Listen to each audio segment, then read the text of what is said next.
the self-tape, which was submitted by my son here, Luke, through his agent. The agent called a few times. It wasn't really the role we thought. He reads for it. The director loves him. He books it.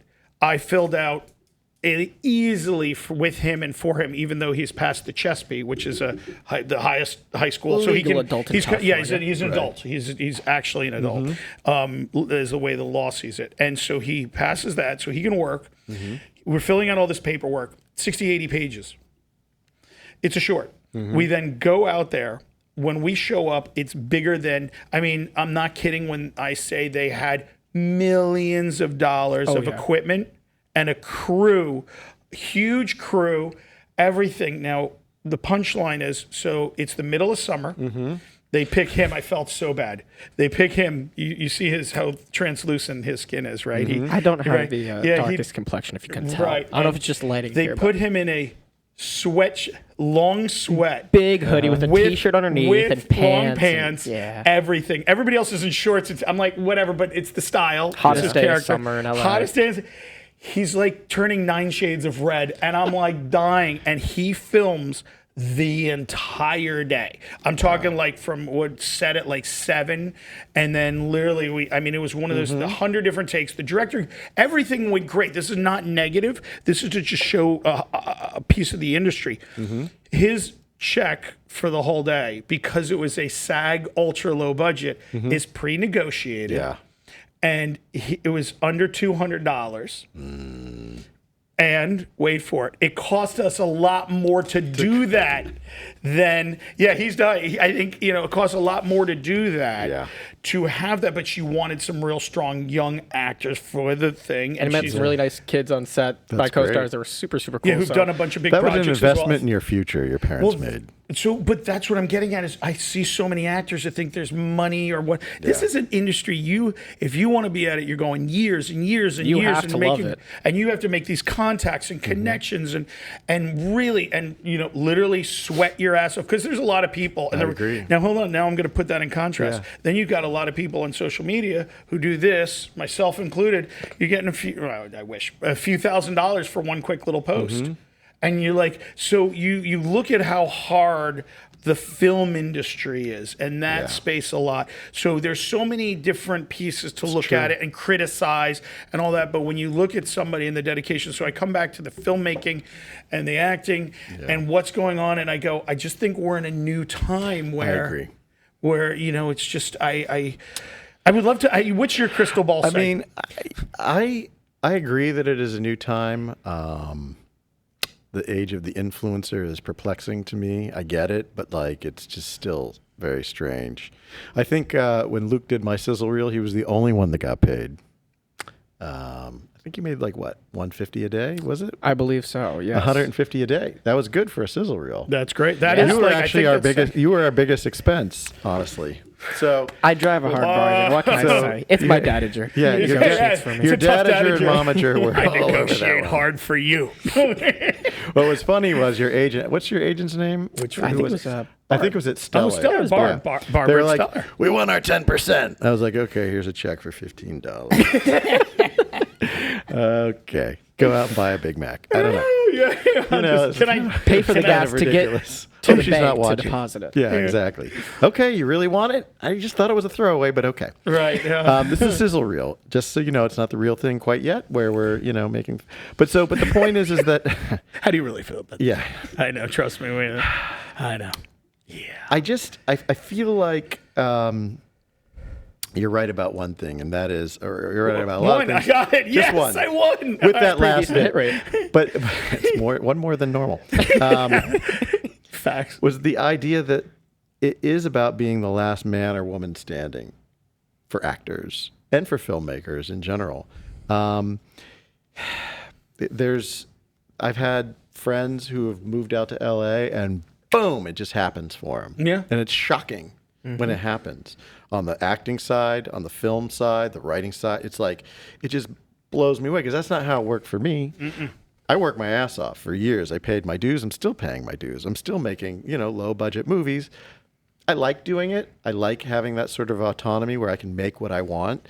But hey, if the studios wanted to pay me, big bucks, I wouldn't turn it down, right?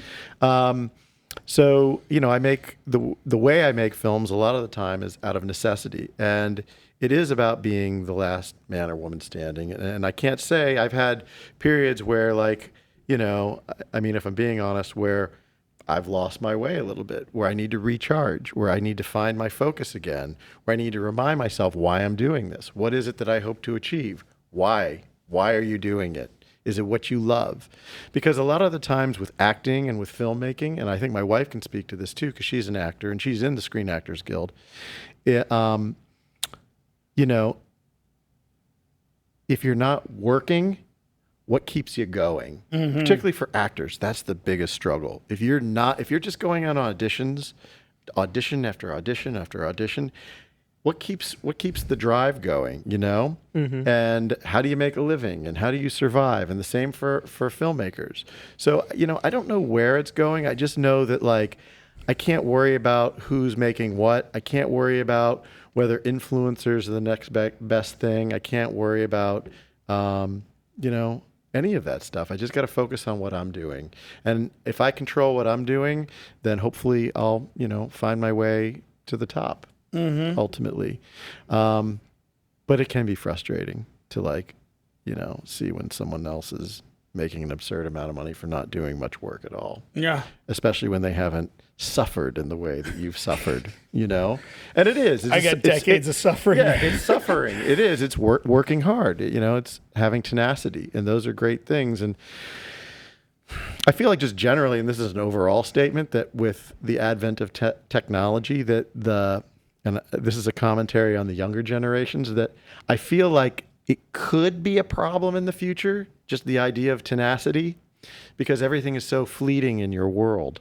And I'm speaking to Luke, right? It's like, oh, this video is on for 30 seconds. I can't watch anymore, Oh, this person got famous in 2 days because they posted this. This went viral. This is how we're measuring success. But it's also a success to spend 10, 20 years working your ass off at something, mastering it, going the extra mile, suffering maybe, making sacrifices to do what you have always dreamed of doing, And I think that I just hope, if we're talking about the future, that the up and coming filmmakers and actors that are out there don't lose sight of that sometimes it is a struggle, and sometimes you do have to sacrifice and be the last person standing. So that's where I sit on it. And I'd say that's the difference between short-term success and long-term. Like carving out a place for yourself in the industry, no matter what it is. I mean, influencers might have a quicker road to it, but that's just their 15 minutes per se. No, I agree. You wonder, well, what comes next? Yeah. How do you turn 15 minutes into a lifetime? It's funny you say that. I had a dear friend of ours. His name's Nathan. Look for one of the podcasts. And he was a classically trained opera singer. He went to Carnegie Mellon. He's went to some of the best. Bottom line, you can watch the video. I should be remembering this, but and then COVID hit. Everything was done. He went to social media, and now he's huge on social media. Wow. But he looks at it as a business, and he's helping other people grow, and he's building a foundation on. He realized one of the good ones. He's really love him.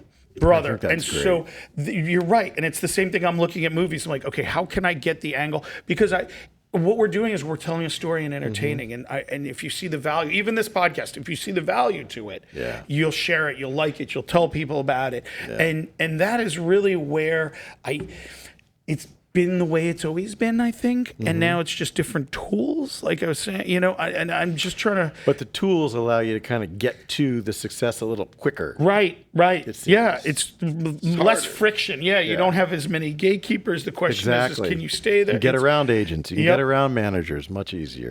You can do what I call the open field tackle. Do you know what that is? No. I tell my students to do this. And in Miami, we get a lot of famous people, right? A lot of people in the business. And I always say to them, if you're out and about, you're at a bar on a Friday night, you're hanging out, and you see, Matt Damon or someone that you think would be great in your movie, you have nothing to lose by going up to that person and saying, I love you. I think your work is great. I just graduated from film school. Security. I got this. I guess security. Security. Too. I call it the open field tackle for that reason. Because you got to tackle them. Right. But like, it's happened before. That's happened a lot. You know, the old Liev Schreiber story. Or no, I'm sorry. It wasn't the Liev Schreiber one. It was the Cameron. God, what's that guy's name? Don't look. Oh my God. Well, you're the cut professor. This. No, we can cut this. Like I forget Campbell Scott. Okay. You know the Campbell Scott story? I don't know. He was in this is a true story. He was in I think, and I'm paraphrasing, and I've heard it through the grapevine, so it might be absolutely fiction, but I think it's real. The idea is that he was at a bar in New York one night, and there was this guy who was a screenwriter, wannabe director. He'd written the script. I think the guy's name, I don't remember the guy's name, but anyway, the guy went up to him at the bar, just said, "Listen, I'm a huge fan. I really, really respect what you do. I love your work. I just graduated film school. I have this script, and I happen to have it with me. And I'd love for you to read it because you'd be great in it."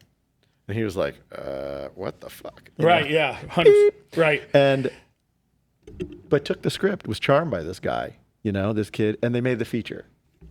He attached himself. Wow. Got the money, made the feature. Right, I got started the guy's career. So it's like you never know what's going to come of it. Yeah, you might get arrested, but you might. And I'm not saying you need to go out and tackle people. That's just a metaphor. Sure. Okay. What you need to do is just be courageous and advocate for yourself. That's what I'm saying. So if you're out and you see someone that you're who could help your career in some way, there's nothing wrong with saying hello. And, kind of pitching yourself. Yeah, you might get shot down 10 times out of 11. But there's that one there's that one who might say yes. You never know. So with that said, please subscribe. Check it out. Yeah. Thank you so much.